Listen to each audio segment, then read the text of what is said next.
Twelfth Hindi के मात्र इन 22 topics को पढ़ लो। आपको हिंदी में 100 में 100 नंबर लाने से कोई नहीं रोक सकता। Hello student, welcome back to my channel Shubham lecturer. Student, अगर आप ट्वेल्थ में हैं और आपको 2023 बोर्ड एग्जाम देना है तो ये वीडियो आपके लिए बहुत ही ज्यादा इंपॉर्टेंट है, क्योंकि इस वीडियो में मैं आपको बताऊंगा कि क्लास 12 हिंदी में ऐसे कौन कौन से टॉपिक्स हैं जो आपके बोर्ड एग्जाम में हमेशा पूछे जाते हैं। देखिए, आपको पता है कि हिंदी एक स्कोरिंग सब्जेक्ट है। हिंदी अगर आपकी अच्छे से तैयार है तो आप हिंदी में 100 में 100 नंबर लाकर अपने परसेंटेज को इंक्रीज कर सकते हैं। और आप सभी को पता होगा, क्योंकि आप नए नए हैं, इसीलिए हिंदी में जो है बहुत सारे ऐसे टॉपिक्स हैं जो आपके बोर्ड एग्जाम में हर साल पूछे जाते हैं। यानी कि कोई कोई टॉपिक तो ऐसा है जो हर साल पूछा गया है, रेगुलर पूछा गया है। उन्हीं को मैं इस वीडियो में बताने वाला हूं। मैं आपको सब कुछ बताऊंगा कि हिंदी में कौन कौन से गद्यांश इंपॉर्टेंट है, किस चैप्टर के कौन से जीवन परिचय इंपॉर्टेंट है, संस्कृत का गद्यांश पद्यांश किस चैप्टर का सबसे ज्यादा पूछा जाता है, कौन सा निबंध महत्वपूर्ण है, पत्र लेखन कौन सा इंपॉर्टेंट है, सब कुछ मैं आपको इस वीडियो में बताने वाला हूं। तो अगर आप 12th में हैं, 2023 बोर्ड एग्जाम देने वाले हैं, तो शुरू से लेकर लास्ट तक आपको ये वीडियो देखना है, क्योंकि अगर एक बार आप ये वीडियो देख लेंगे, आप हिंदी में यकीन मानिए कि 100 में 100 लेकर आएंगे। ठीक है, तो अगर आप चाहते हैं कि इसी तरह मैं और भी सब्जेक्ट का वीडियो बनाऊं तो इस वीडियो को ज्यादा से ज्यादा लाइक कीजिए, चैनल पर नए चैनल को सब्सक्राइब कर लीजिए ताकि सभी वीडियो आपको टाइम से मिलते रहे। देखिए, 12th हिंदी के 22 टॉपिक्स। सबसे पहले हमें पता है कि आता है हिंदी के बहुविकल्पीय प्रश्न। जो हिंदी के बहुविकल्पीय प्रश्न है ये आपके दो पार्ट में डिवाइड होते हैं, एक हिंदी गद्य साहित्य के बहुविकल्पीय प्रश्न और एक हिंदी पद्य साहित्य के बहुविकल्पीय प्रश्न। ठीक है, अब ये आपका आता है 10 नंबर का। ठीक है, 10 नंबर का आएगा।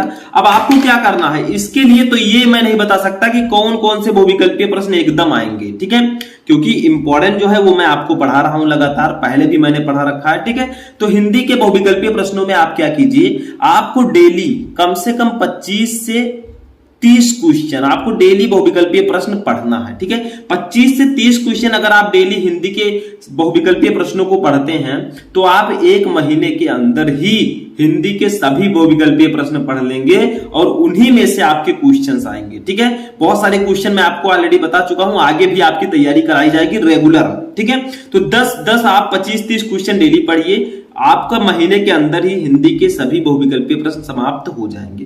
क्योंकि इसमें ये मैं नहीं बता सकता कि कौन सा इंपॉर्टेंट है। ठीक है, जो इंपॉर्टेंट होंगे वो मैं बताऊंगा आगे। अब देखिए, आगे जो गद्यांश पद्यांश हैं, जीवन परिचय, ये सब मैं आपको बताऊंगा कि आपको ये पढ़ना है। ठीक है, देखिए दूसरा हमारा है महत्वपूर्ण गद्यांश। गद्यांश में आपको क्या क्या पढ़ना है, 2 चैप्टर के गद्यांश सबसे ज्यादा पूछे जाते हैं। एक आपका है राष्ट्र का स्वरूप, एक है अशोक के फूल। ठीक है, राष्ट्र का स्वरूप वासुदेव फर्नांड अग्रवाल जी का है, अशोक के फूल हजारी प्रसाद द्विवेदी जी का है। ठीक है, अब ये आपको पढ़ना है, 10 नंबर का ये भी आएगा आपका। ठीक है, एक गद्यांश दे दिया जाएगा पैसेज टाइप का, उसके नीचे क्वेश्चन दे दिए जाएंगे 5, आपको उसका आंसर देना होगा। ठीक है, तो ये आपको किस प्रकार से सॉल्व करना है ये सब मैं आपको आगे बताऊंगा। इसीलिए मैं बार बार कहता हूं कि जो हमारा सफलता बैच है उसको आप ज्वाइन कर लीजिए। अगर आप साइंस साइड के स्टूडेंट हैं तो 499 में आपको पूरे साल सभी सब्जेक्ट की तैयारी कराई जाएगी। ठीक है, ये सब मैं आपको उसमें बताऊंगा। अगर आप आर्ट साइड के स्टूडेंट हैं, सिर्फ हिंदी इंग्लिश का लेना चाहते हैं, तो 249 रुपए में आप हिंदी और इंग्लिश का पूरा कोर्स खत्म कर सकते हैं। तो आप लोग क्या करेंगे, आप लोग हमारे व्हाट्सएप नंबर जो हमारा है ये देखिए, मैं लिख दे रहा हूं 6390816076। ठीक है, इस पर आपको कॉल या मैसेज करना है। आपको पूरा डिटेल चाहिए, मैं वहां पर पूरा डिटेल दे दूंगा, पेटीएम नंबर भी दे दूंगा, आप वहां से पेमेंट कर सकते हैं, आपको बैच से ज्वाइन कर दिया जाएगा। ठीक है, अगर आप साइंस साइड के स्टूडेंट हैं, 499 में पूरे साल सभी सब्जेक्ट की तैयारी कराई जाएगी। ठीक है, अब देखिए यहां पर जो हिंदी इंग्लिश केवल चाहते हैं वो 249 में ही ज्वाइन कर सकते हैं। तो देखिए, चलिए देखते हैं। अब हमारा जो गद्यांश है ये 2 चैप्टर का सबसे इंपॉर्टेंट है, इन दोनों चैप्टर के गद्यांश को आपको तैयार कर लेना है। ठीक है, इसके बाद में तीसरा देखिए, तीसरा हमारा है महत्वपूर्ण पद्यांश। पद्यांश कौन कौन सा इंपॉर्टेंट है, पवन दूतिका अयोध्या सिंह उपाध्याय जी का, ये चैप्टर आप लोग क्लियर कर लीजिएगा, इससे पद्यांश आना ही आना है। श्रद्धा मनु जयशंकर प्रसाद जी का गीत, महादेवी वर्मा जी का, ये तीनों चैप्टर अगर आप इन तीनों चैप्टर के पद्यांश पढ़ लेंगे, आपका 10 नंबर कहीं नहीं गया, 10 नंबर का आएगा, 10 नंबर आपको पूरा मिलेगा। ठीक है, तो आप लोग पद्यांश को इन तीनों चैप्टर का बिल्कुल पढ़ना है। बाकी जो चैप्टर्स मैं नहीं बता रहा हूं उनको भी आपको पढ़ना है, ऐसा नहीं कि उनको आप छोड़ देंगे, उनको भी भी आपको पढ़ना है, ठीक है। लेकिन ये सब चैप्टर्स मोस्ट इंपोर्टेंट है, इनको आपको जरूर से पढ़ना है। आगे देखिए, ये जो आपके पद्यांश है इसमें भी लगभग वैसे पद्यांश दे दिया जाएगा, नीचे क्वेश्चंस रहेंगे, उसका आंसर आपको देना होगा, ठीक है। तो ये सब चैप्टर सबसे इंपॉर्टेंट है, पहले आप इनको पढ़िएगा अच्छे से, उसके बाद आप सभी को पढ़ेंगे, ठीक है। ऐसा नहीं कि किसी चैप्टर को आप छोड़ दें, क्योंकि उनसे भी आ सकते हैं। चौथा देखिए, लेखक का जीवन परिचय, यानी कि जो हमारे लेखक हैं उनका जीवन परिचय। लेखक और कवि का अलग अलग आएगा, तो लेखक के जीवन परिचय में पहला है वासुदेव शरण अग्रवाल, ठीक है। वासुदेव शरण अग्रवाल जी का जीवन परिचय आपको जरूर पढ़ना है, और आचार्य हजारी प्रसाद द्विवेदी, इन दोनों का जीवन परिचय आपको पढ़ना ही पढ़ना है, सबसे इंपॉर्टेंट है, ठीक है। ठीक है, तो इन दोनों लेखकों का जीवन परिचय आपको पढ़कर ही जाना है। मैं सबसे इंपॉर्टेंट जो जीवन परिचय वो मैं बता रहा हूं, दो जो ये हैं इनका आना ही आना है, ठीक है। पहले आपको इनको पढ़ना है, जो बच रहे हैं उनको भी आपको पढ़ना है, किसी को छोड़ना नहीं है, ठीक है। लेकिन सबसे इंपॉर्टेंट की बात की जाए तो ये दोनों हैं। यहां पर भी आपका 5 नंबर का आएगा, क्लियर हो जाएगा, ठीक है। तो लेखक का जीवन परिचय में 2 जीवन परिचय इंपॉर्टेंट है, पहले आपको इन दोनों को पढ़ना है, क्योंकि बच्चों को आइडिया नहीं रहता कि किस प्रकार का जीवन परिचय हमें पढ़ना है। देखिए, ये सभी टॉपिक फ्री में आपको 50-60 नंबर देकर जाएंगे, जो मैं बता रहा हूं उसको अगर आप पढ़ लेते हैं पहले तो, ठीक है। तो इनको एकदम क्लियर करके आपको रखना है। चलिए 5वां नंबर देखते हैं। अब देखिए, हमारा नेक्स्ट आता है कवियों का जीवन परिचय। देखिए, अभी हमने लेखकों का देखा, अब कवियों का जीवन परिचय आएगा, ठीक है। कवि में 2 कवि सबसे इंपॉर्टेंट है, एक जयशंकर प्रसाद जी, एक महादेवी वर्मा जी। इन दोनों कवियों का जीवन परिचय, साहित्यिक परिचय आपको पता होना चाहिए। बच्चे कहेंगे साहित्यिक परिचय आपको लिखना चाहिए, देखिए साहित्यिक परिचय समझिए आप, ठीक है। जीवन परिचय तो साहित्यिक परिचय आपका आता है, तो यहां पर आपको लिखना है जयशंकर प्रसाद और महादेवी वर्मा जी का, ठीक है। ये दोनों सबसे इंपॉर्टेंट कवि हैं और इनका जीवन परिचय आपकी बोर्ड एग्जाम में आता रहता है, तो यहां पर भी आपका 5 नंबर क्लियर हो जाएगा, ठीक है। कैसे लिखेंगे साहित्यिक परिचय मैं आपको आगे बताऊंगा, ठीक है। पहले भी मैं बता चुका हूं जीवन परिचय या साहित्यिक परिचय कैसे लिखते हैं। छठवां देखिए हमारा है पंचलाइट कहानी। देखिए, अब हम आते हैं अपनी कहानी सेक्शन पर, ठीक है। कहानी में आपका पंचलाइट कहानी और बहादुर कहानी, ये दोनों कहानी बहुत ही ज्यादा इंपॉर्टेंट है, ठीक है। पंचलाइट कहानी का उद्देश्य या सारांश आपसे पूछा जा सकता है, बहादुर कहानी का उद्देश्य या सारांश। अब ये जो है दोनों टॉपिक में से कोई एक आपके बोर्ड एग्जाम में, मतलब दोनों दे दिया जा सकता है, आपको एक ही करना है, ठीक है। इसके लिए आपको 5 नंबर मिलेंगे। तो देखिए, आप पंचलाइट कहानी पढ़िए, पूरा अच्छे से समझिए कहानी को, मैं ऑलरेडी आपको पढ़ा चुका हूं, ठीक है। सर्च करेंगे, कोई भी टॉपिक सर्च करना है, पीछे शुभम लेक्चरर लगा दीजिए, आपको वीडियो मिल जाएगा अगर आप हमसे पढ़ना चाहते हैं, ठीक है।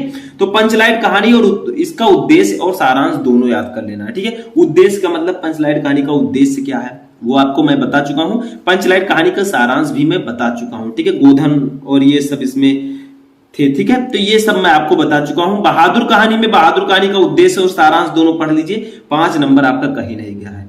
2 कहानियों को पढ़कर अगर आपको 5 नंबर मिल जाए तो कौन ऐसा बच्चा होगा जो नहीं पढ़ सकता, सभी पढ़ सकते हैं, ठीक है। पंचलाइट और बहादुर कहानी आज ही तैयार कर लीजिए, 5 नंबर अपना क्लियर कर लीजिए, जाकर सर्च कीजिए, सब कुछ मैं आपको पढ़ा चुका हूं। 8 नंबर पर आता है खंड काव्य। अब इसमें बच्चे थोड़ा सा प्रॉब्लम में पड़ते हैं, क्योंकि उन्हें पता ही नहीं होता कि खंड काव्य हमें कौन सा पढ़ना है, ठीक है। तो खंड काव्य देखिए अलग अलग डिस्ट्रिक्ट के लिए अलग अलग होता है, किसी में रश्मि रथी होगा, किसी में श्रवण कुमार होगा, किसी में त्यागपति होगा, किसी में ज्योति जवाहर होगा।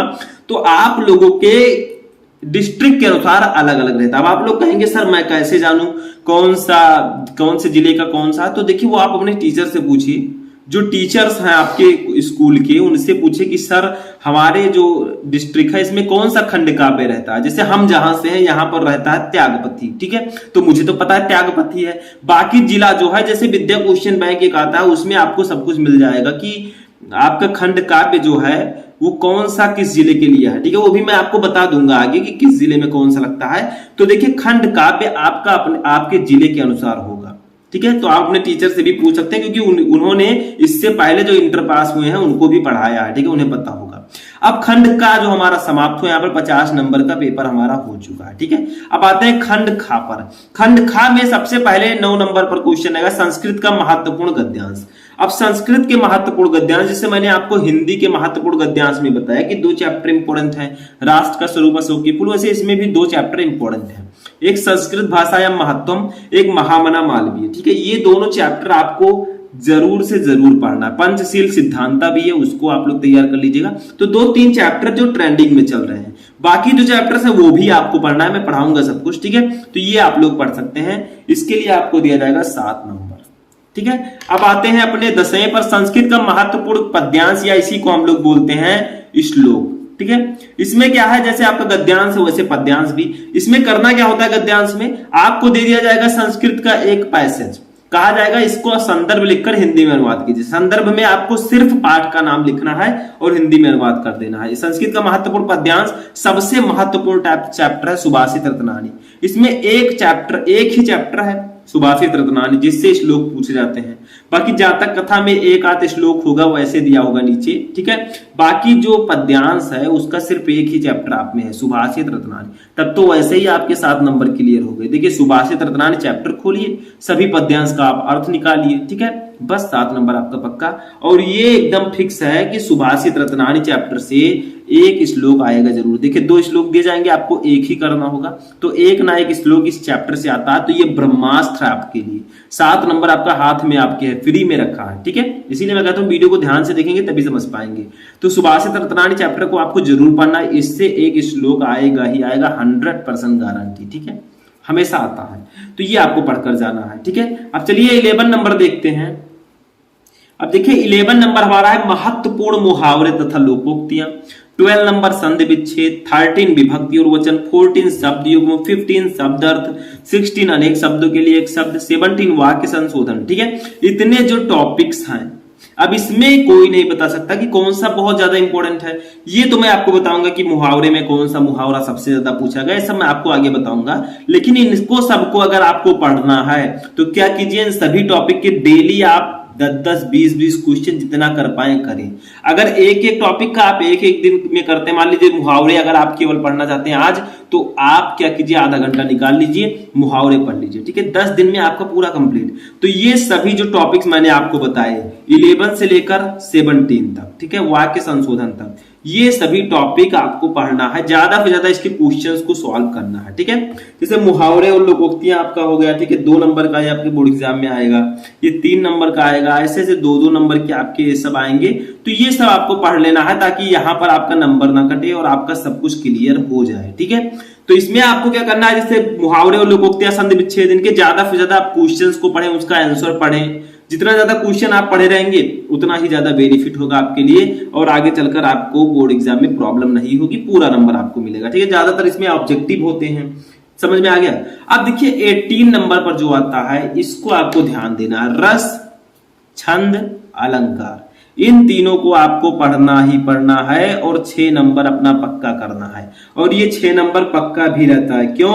क्योंकि रस, छंद, अलंकार आपके बोर्ड एग्जाम में आना ही आना है। ठीक है, रस में आपको क्या क्या, जैसे आपका हास्य रस, करुण रस, वीर रस, ठीक है, श्रृंगार रस, ये सब आपको पढ़ लेने हैं। छंद में आपको क्या पढ़ना है, चौपाई, दोहा, सोरठा, कुंडलियां।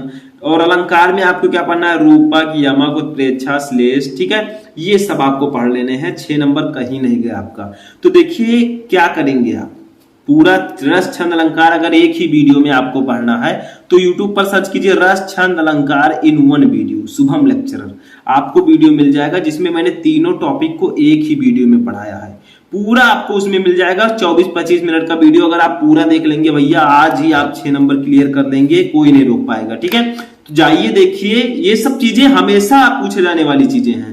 इनको अगर आप आज नहीं तैयार कर लेंगे तो आपके परसेंटेज में प्रॉब्लम होगा, तो इनको आप सबसे पहले पढ़ लीजिए हिंदी में। ठीक है, 21 नंबर है पत्र लेखन। पत्र लेखन में आपका किसी टॉपिक पर पत्र लिखना पूछा जा सकता है, तो पत्र लिखने का आप तरीका समझिए, उसका सीक्वेंस समझिए कि आखिर पत्र लिखते कैसे हैं। ठीक है, उसका सही तरीका आपको पता होना चाहिए। तो ये चीज मैं आपको बता चुका हूं और आगे भी चलकर बताता रहूंगा। ठीक है, तो ये आपके बोर्ड एग्जाम में 6 नंबर का आएगा, जो पत्र लेखन है। ठीक है, इसमें आपको क्या है, नियुक्ति, आवेदन पत्र पूछा जा सकता है। ठीक है, बैंक में किसी व्यवसाय के लिए ऋण प्राप्त करने का पत्र हो सकता है, अपने नगर या गांव की सफाई है तो संबंधित अधिकारी को प्रार्थना पत्र। तो इस सब प्रकार के पत्र पूछे जा सकते हैं, मैं आपको आगे सब कुछ बताऊंगा। ठीक है, बैच ज्वाइन कर लीजिए आप लोग। 22 देखिए निबंध। निबंध में अब निबंध कितने नंबर का, 9 नंबर का आएगा। निबंध में आपको क्या करना है, 4-5 निबंध मैंने यहाँ पर लिख दिया है, पहले इनको आपको पढ़ लेना है। जैसे पहला है पर्यावरण प्रदूषण समस्या एवं समाधान, दूसरा आतंकवाद समस्या और समाधान, तीसरा है भारत में बेरोजगारी की समस्या, चौथा है भारत में जनसंख्या वृद्धि की समस्या, पांचवा है कोरोना वायरस और भारतीय अर्थव्यवस्था। ये सब जो सबसे इंपॉर्टेंट निबंध है वो मैंने आपको बताया है। कि इन 5 को तो आपको पढ़ना ही पढ़ना है, क्योंकि इनमें से निबंध आना क्लियर है। देखिए, पर्यावरण प्रदूषण आज की समस्या हमें पता है, ठीक है। आतंकवाद भी एक बहुत बड़ी समस्या, भारत में बेरोजगारी की समस्या बढ़ती जा रही है, भारत में जनसंख्या भी बढ़ती जा रही है।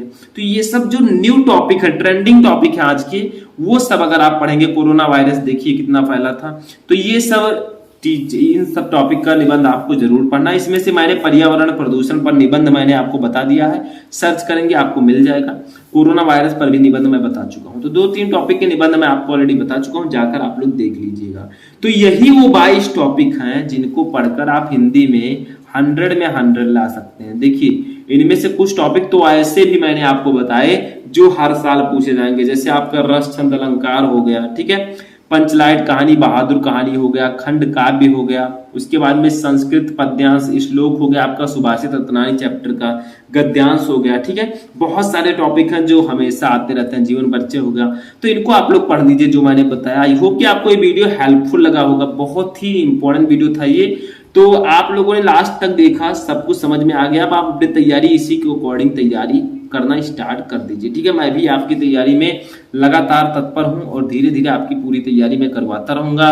तो चलिए मिलते हैं किसी नेक्स्ट वीडियो में।